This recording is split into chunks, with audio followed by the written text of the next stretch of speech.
What's up, guys? Welcome back to another episode of Heart Rock Garage.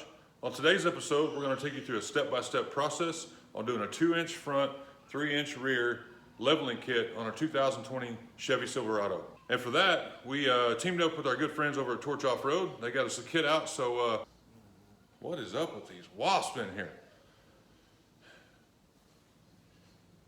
Better watch out.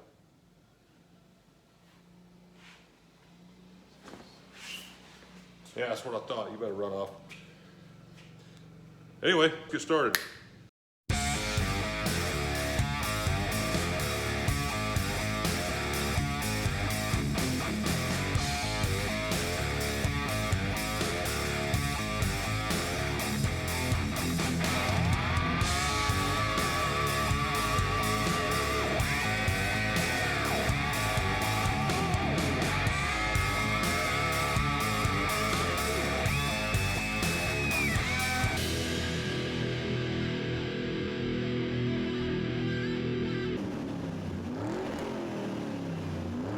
Alright, so here's the kit.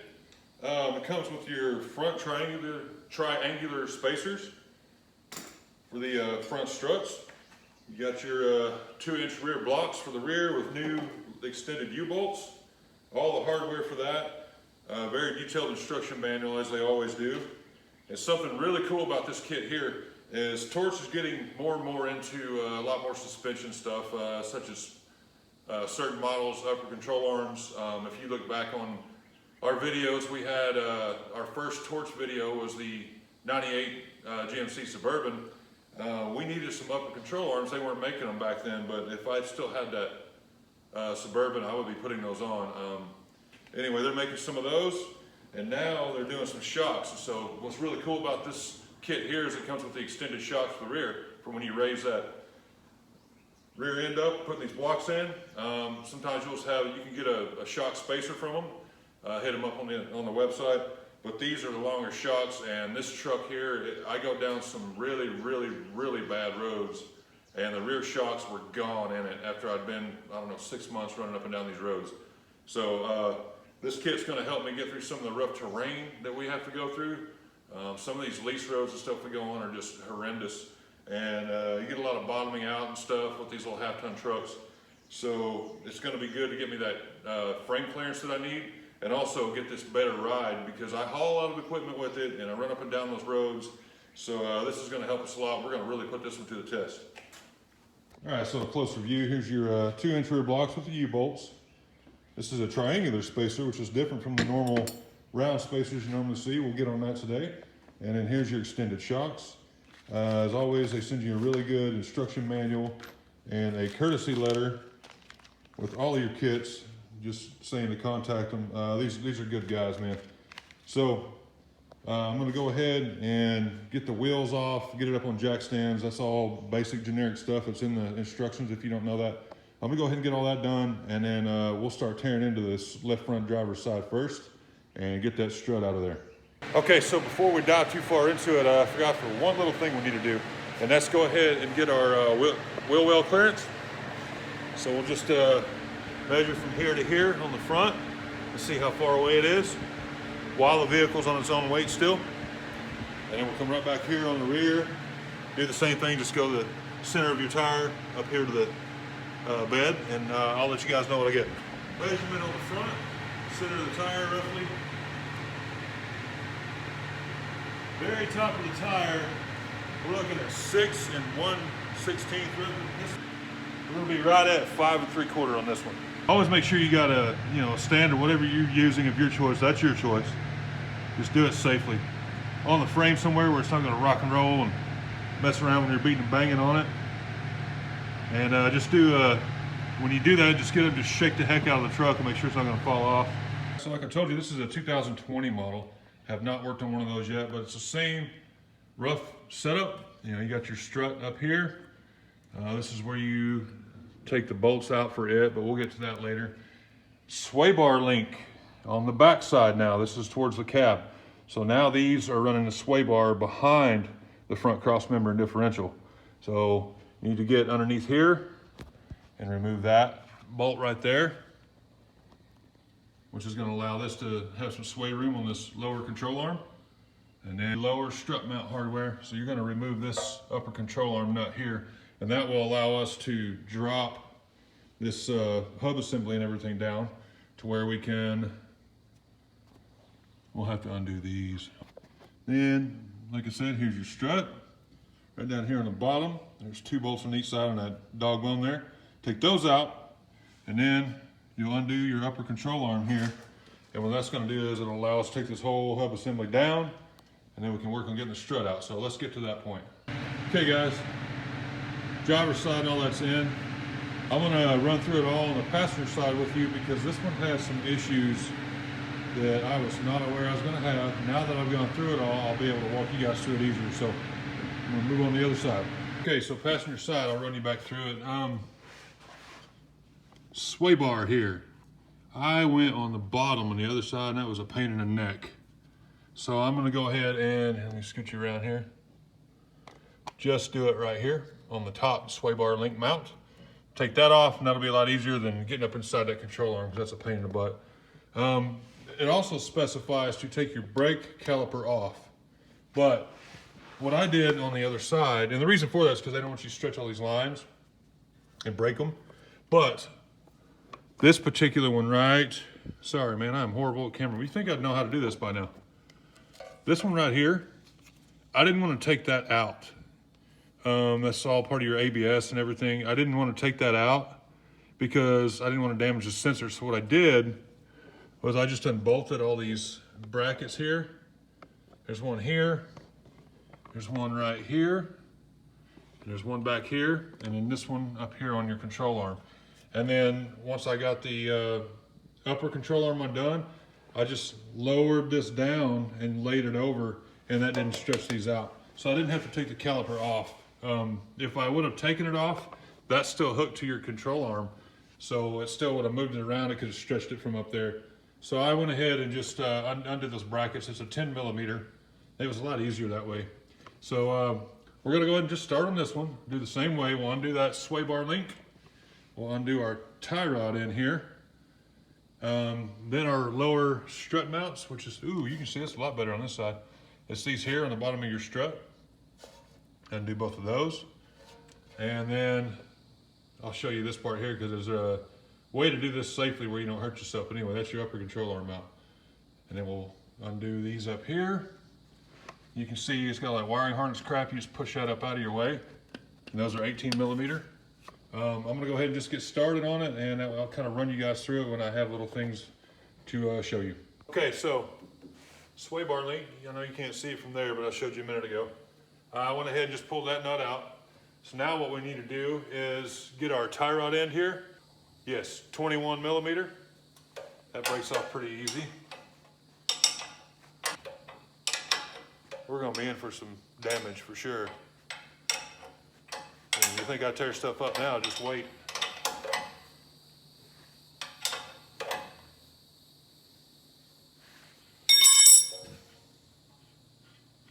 Okay, now there's also tie rod tools that you can get, like the pitchforks. I never use those because I always tear up the boot, and it's just a lot of beating and banging you don't need. All I do is get an attitude adjuster, hit right here on the spindle. Be careful not to hit your rotor, your dust shield, or anything. Hit right here on the spindle, just give it some love taps, it'll come right off.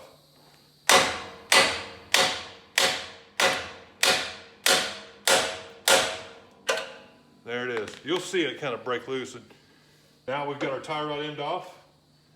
Next, we need to go ahead, and here's what I was saying earlier about where some danger can be. You'll see in all my videos, no matter what kind of suspension I'm doing, if it's got the load on it still, this is how I keep it off. All I'm gonna do, easy, safe way to do it. You've already got your vehicle on the jack stands. When you get to this point that you're gonna break your strut or anything on the suspension that's actually holding the load, whether that be a coil spring or whatnot, or your strut here, go ahead and get underneath your lower control arm and just raise it up, get that tension off to where you know all the tension's on your jack here. That way, when we undo our strut here and we undo our upper control arm, when we go to lower that strut doesn't just launch it out of there, because that'll jack you up in a heartbeat. Okay, so now that we got the load under control, the bottom strut mounts are a 15 millimeter, 10 millimeter wrench, and I'm going to take off these brackets for the all the lines and junk that go to the brake assembly. Get those out of the way. That way, when like I said, when we drop that lower control arm, the spindle comes with it. Now we know our brake lines are okay when we go down. So here, now we're going to do our upper control arm. That's going to be also an 18 millimeter. Run your nut down so you still got some thread hanging there, because this also has some tension on it, which right now your strut's still pushing on that lower control arm. We got tension with the jack underneath it. Take one of your pitchforks or just hit it same way we did on the tie rod in here. Just hit it on the spindle, knock that loose. Leave your nut on there, that way if it pops, it doesn't shoot off. There it went. Did you see it pop up? Now,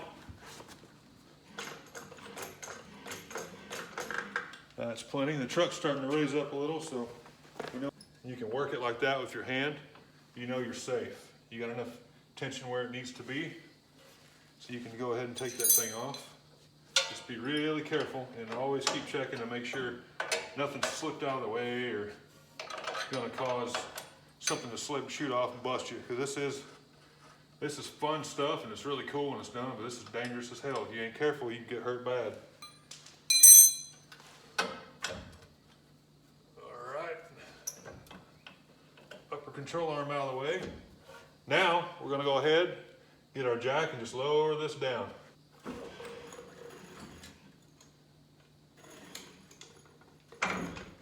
There we go. Now the top nuts on the strut are still all completely torqued in, so that allowed us to go ahead and let that tension off, and you saw it kind of break away a minute. It pushed away from that control arm, but it didn't come out because we had that top cylinder, so always do that last. So always do these up here last. That way you know there ain't no tension on it now, you're safe, all right? So the top is also, I think those are 18. Hang on, let me try again, might be 15. Nope, 18. 18 millimeter on the top three nuts of the strut. So I'm gonna push that wiring crap out of the way and go ahead and get it out of there. Okay, when you get your three nuts out of the top, go ahead and just pull your strut out of there. Now we'll take it over to the work table, show you what we're gonna do up here with the spacer. Okay guys, now to get onto the front, we've got our strut and a vise here. If you don't have a vise, that's fine. This just makes it easier for me to show you. So this is what you call a stackable lift. It's got the triangular shape. You got two pieces to it. Normally, if this is your first time to the channel, you can go back and look. We've done 4 other videos for Torch Off-Road, and I did some spacer kits, and they were just the round circular spacers that kind of look like wheel spacers. And you have to, when you put those on, sometimes you got to rotate your strut and mess with the dog bone. So if you're dealing with one of those, go ahead and go back on my channel and look for that video there. We've got a couple of those in.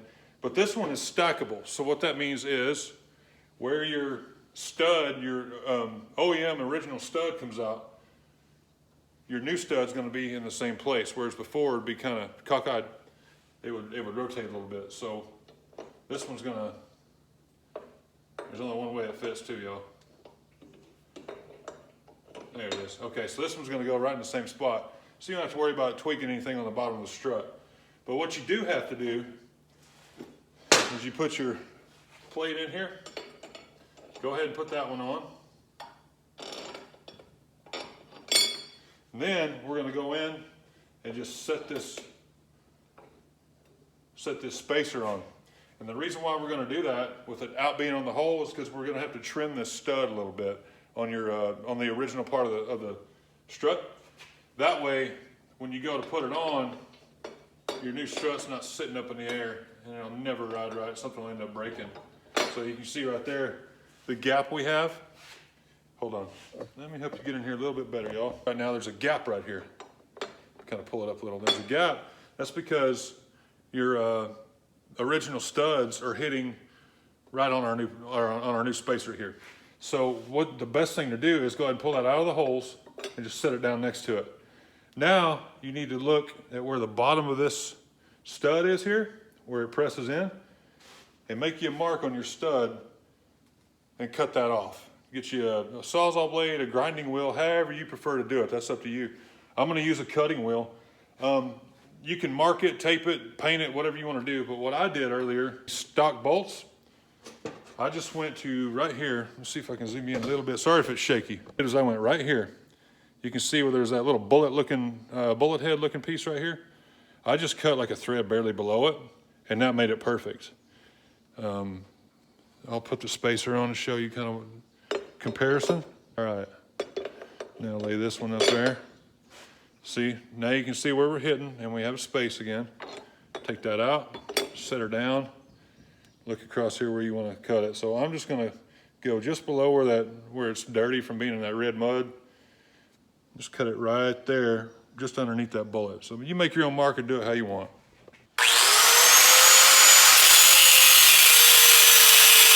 Something I forgot to mention before I start cutting, keep your, put your stock nuts that you pull off when you pull the strut out on before you cut the bolts. That way, when you cut it off, it'll help you clean some of those threads off that you just cut, and it almost traces it for you and cleans it off. That way when you put your new bolts on, it'll go down a lot easier. Sometimes if you feel some burrs up high, just work it off and on a few times with the impact or whatever you want to do. Ratchet, just wrench, totally up to you. It's your ride, pick your poison. If you don't have a vise, don't let that slow you down. This is only the second one I've done where I've had a vise. I'm really glad to have it, but I've done it all on the ground and everything. So, I mean, I had my knees on one and the Sawzall one time. I mean, whatever works for you, you can get it done. Back on with our small spacer here, spacer plate, whatever they want to call it. Not entirely sure, I probably should be. Let's see, only fits one way. Well, what in the world have I got going on here? There we go. Okay, now take your big part of the spacer, do the same thing, set it on there, and then go ahead and put your supplied washers and nuts on. These, of course, go on top because they're already on there when it comes in the package. And then on the spacer mount, you got these washers and nylocks. Just get that and tighten it down, you'll be ready to go. So I'm gonna get this all snug and meet you back over at the truck. Now we got our spacer on. Just take these new nuts off. Leave them on there until you get over here. That way you don't lose them, which I almost did already. Okay, now you're just gonna put it right back in.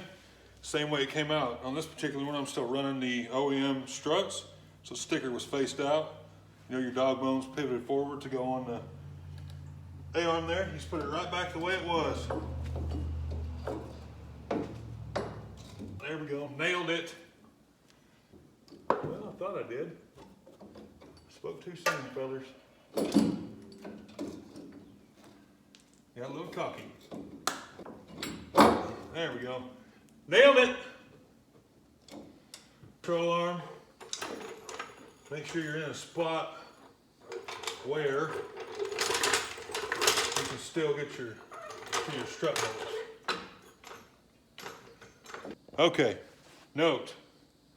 I kind of got ahead of myself.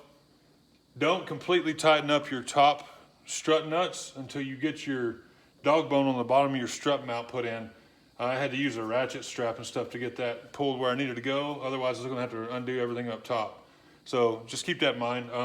Leave it loose up top, but on, and get your bottom bolts ran in, and then snug everything up. So now that we got that, I'm gonna get this ratchet strap off and out of the way, and then we'll go ahead and raise up this lower control arm and button everything back up. Lift her off a little bit. Get your sway bar put in there. First,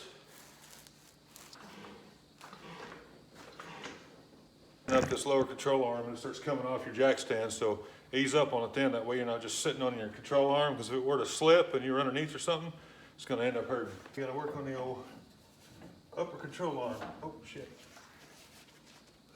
Get you a bar.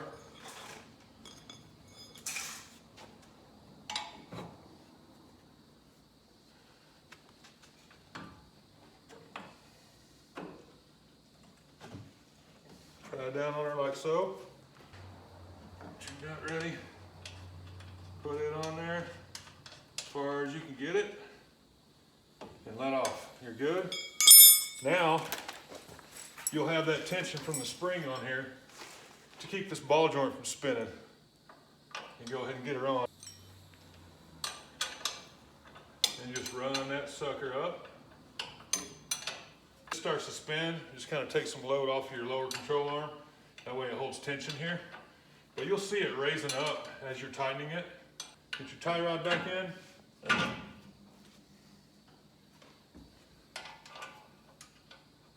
That will fit. Okay, you can put a wrench on the bottom of that nut, that tie rod in, excuse me, and then run your nut in to hold it in place.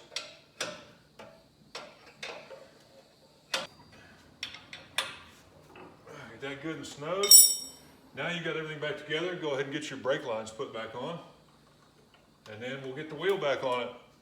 With these newer vehicles like this one, you might want to mark or just do one at a time on your wheels, not take them all off and stack them off the side.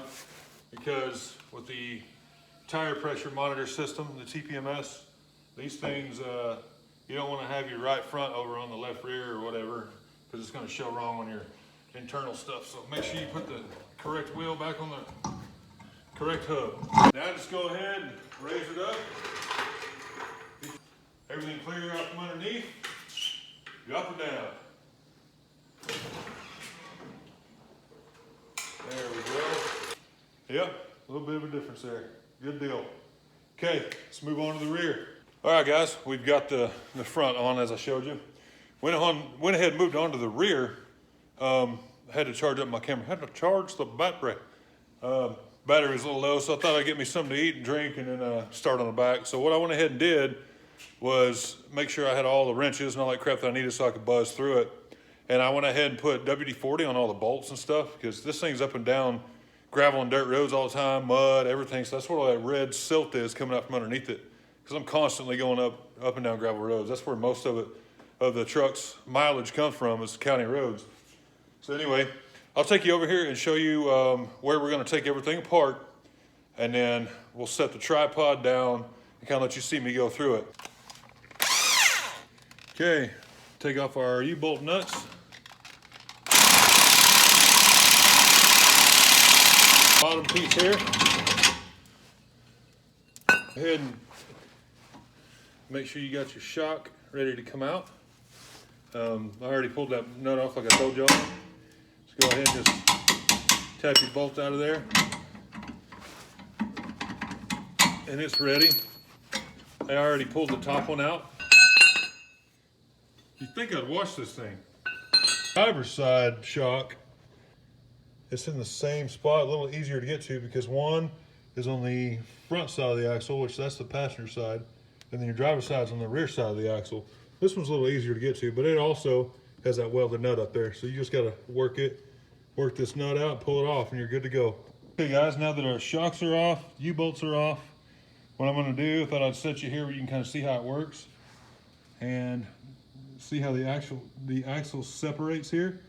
I'm going to lower the jack, drop that differential down, and you'll see how the axle separates from the leaf springs, and that's where our block's going to go. So we'll go ahead and take that down, get ready to put the block in it.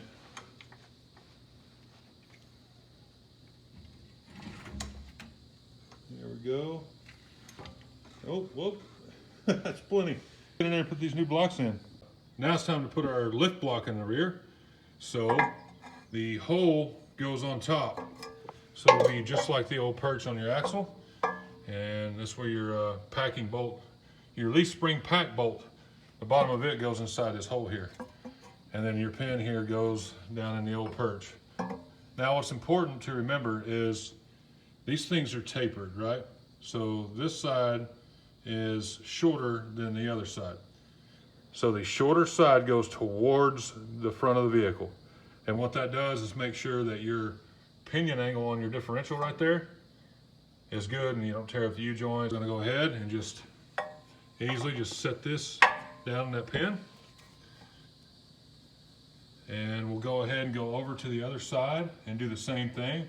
And then we'll just start raising this axle up and we'll get it kind of centered and get them put in their holes. And then we'll put the new U-bolts in. Then we got them both on. Just kind of apply some lift on your rear axle with that jack and try to get those blocks up to the leaf springs again.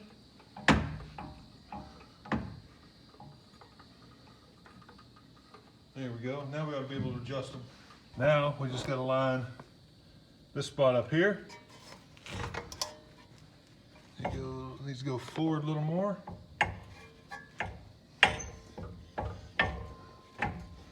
Here we go, and it popped in. Now we got our new block in. We're sitting with the old perch hole. The pin is in there, and then the leaf spring pack bolt is inside our new lift, our new block. So now what we'll do is get these nice new U-bolts they sent to you, all 4 of them. We'll set those suckers down on here, right where the old ones were, and bolt it all up. Right where the old ones used to be. Use your stock plate here and just start running them up.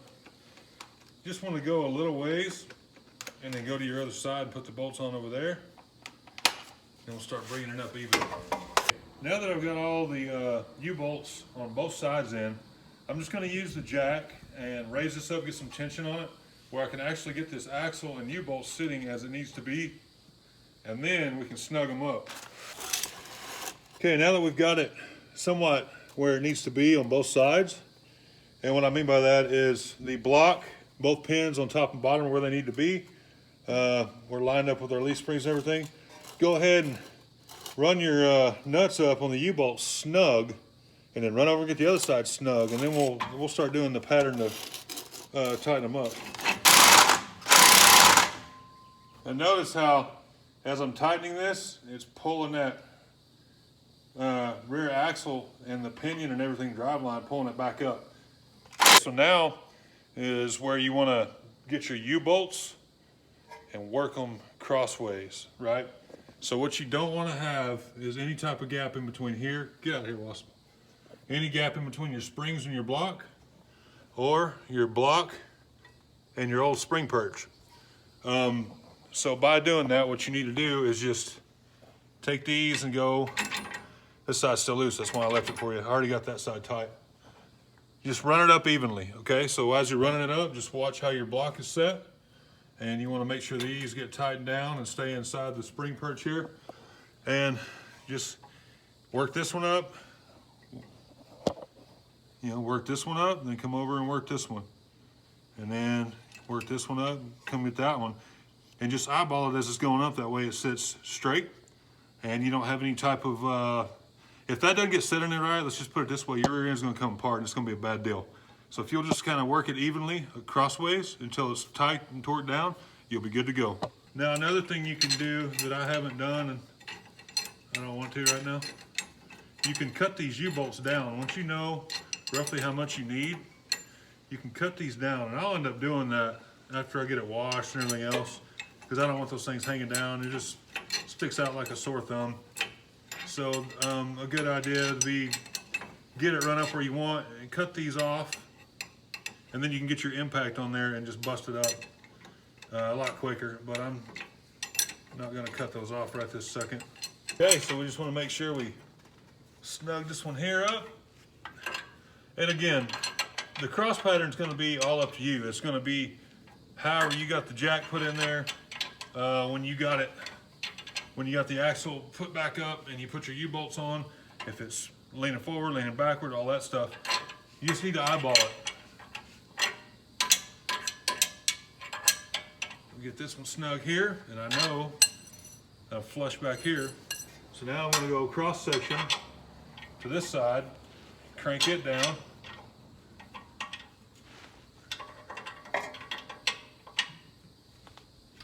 Okay, tight crankage on it. That one's good. Cross section, go to the other side. Crank on that one, we're good to go. Sides are done. That's a pretty simple process. This is one of the easier things to do. So now we're gonna go ahead and get our new shocks in. Yeah, so like I said earlier, I'm pretty pumped about being able to put some shocks on here. I haven't been able to test out any Torch Off-Road shocks yet. And as I stated, they're getting into doing more and more of them.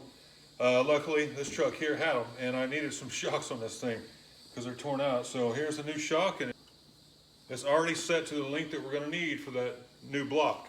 It comes with your zip ties for the boot and a nice sticker to put on them, which we will do once we get it put in. So we'll go ahead and just put the top one in. Leave this zip tie in for now. We'll put the top one in and go from there. For this particular step, shock mounts right up here. Just gonna go ahead, zip tie and all, put our new shock up there. Guys, top of the shock is in. I left it a little loose. So now what you're gonna wanna do is get you some dikes, some cutters, or a knife or something. And see, this has still got all the pressure on it. That's why we left that zip tie on there. So go ahead and just cut this and get your bolt ready. And release. Let it come down. Sometimes some of them are so packed in there, if you take that zip tie off, it's hard to get it compressed to get back in there. So I like to go ahead and just get the top in. That way you can work it, cut it like I did, and hang on to it, and then run your nut and bolt in, and then you're good to go. So now all you got to do is tighten up the top and bottom. Okay, like I said earlier, it comes with the good stickers for the shock and the zip ties for this boot here. So you'll put a zip tie on the top, a zip tie on the bottom, and run your one up top. Try not to get myself in the way too much, guys. Some of these spots, if you don't have somebody helping you, it's really hard to get a good camera view. This bad boy on. And then you'll clip off the excess, of course. Now let's get our sticker on here. Let's get it on there as crooked as possible. I'm just kidding. Yeah, that looks good. All right, awesome. So now I'm gonna go to the other side, put that shock in, do the same thing. I'll clip these off, and then we're gonna be ready to put the wheels on this thing and set it on the ground and see how it looks. Okay, so now we got the rear wheels on because everything's put in. Go ahead and we'll get our jack stands off underneath and we'll drop it down, and then we'll get us a new measurement. Let's go ahead and get our tape measure and get our measurements on our wheel wells now. We are at 8.5 inches. 9.5. All right, guys, since it's finished up, I'm gonna go ahead and torque all the lug nuts down, and then I'm gonna go take it and wash it and see how it rides, and then come back and show you guys the finished product, all right? Well, here it is, all finished. Went and gave her a little washing. Looking pretty good. I really like the clearance that we have from the body and frame and everything off the ground. That's gonna help me a lot on those lease roads. With stock wheels and tires, it still looks good, which we won't be changing those because it's a work truck. But yeah, man, that's gonna help us a bunch. Looks really good on these trucks. Overall, changed the look quite a bit. I'm happy with the distance on the wheel wells and the tire. That looks really good. Don't forget they give you these nice stickers. The whole sticker pack when you order the stuff looks really good on the trucks. And inside, everything looks really good. Really pleased with this. Probably one of the better looking ones I've done yet. Heck yeah, pretty happy with that. Okay guys, that's gonna finish it up for another video. Really happy with the way this one turned out on that work truck. Really pleased with Torch Off-Road still. We want to thank them for working with us for coming up on 2 years now. Doing really good. Don't forget, you go to their website, www.torchoffroad.com. You can put in our promo code HeartRock10. That'll save you 10% on the kit we just did today, any other ones that are on our channel, anything they have that's Torch brand. That includes their gear. So if you want to get on there and pick up some shirts, get you a lift and all that, go ahead and do that, and you'll save 10% with the promo code. Also, if you have any questions, be sure to call in. And like I said, when you order a kit, they send this to you. It's a nice courtesy letter just telling you to go ahead and get a hold of them if you need to. Very detailed instructions, everything else. If you need to call in, they're great about just getting you to the right person to figure out what you need. They got some real sharp people there. I've tried to work with them on a few other things that they haven't gotten into yet, but they immediately get someone looking at it to see what they're going to do, or if they can do it, or if they may want to do it in the future. So just keep that in mind. They're always trying to do something new. They're kind of going with how the market goes, but if you don't have a lift or something on there, hit them up and see if it's coming, or if the possibility if it's ever going to come, or if they have something on there that you just didn't see your particular model, they might have one that fits it. So anyway, thank you very much for watching again. If you haven't done it already, subscribe. For more videos from Torch Off-Road installations, we have 4 others on the channel. Go back on the channel and check those out. There's some really good ones there too. Again, don't forget that promo code HeartRock10 when you go to torchoffroad.com. Thank you for supporting us. Like, share, subscribe, tell all your friends, check out Torch Off-Road, and we'll see you guys next time.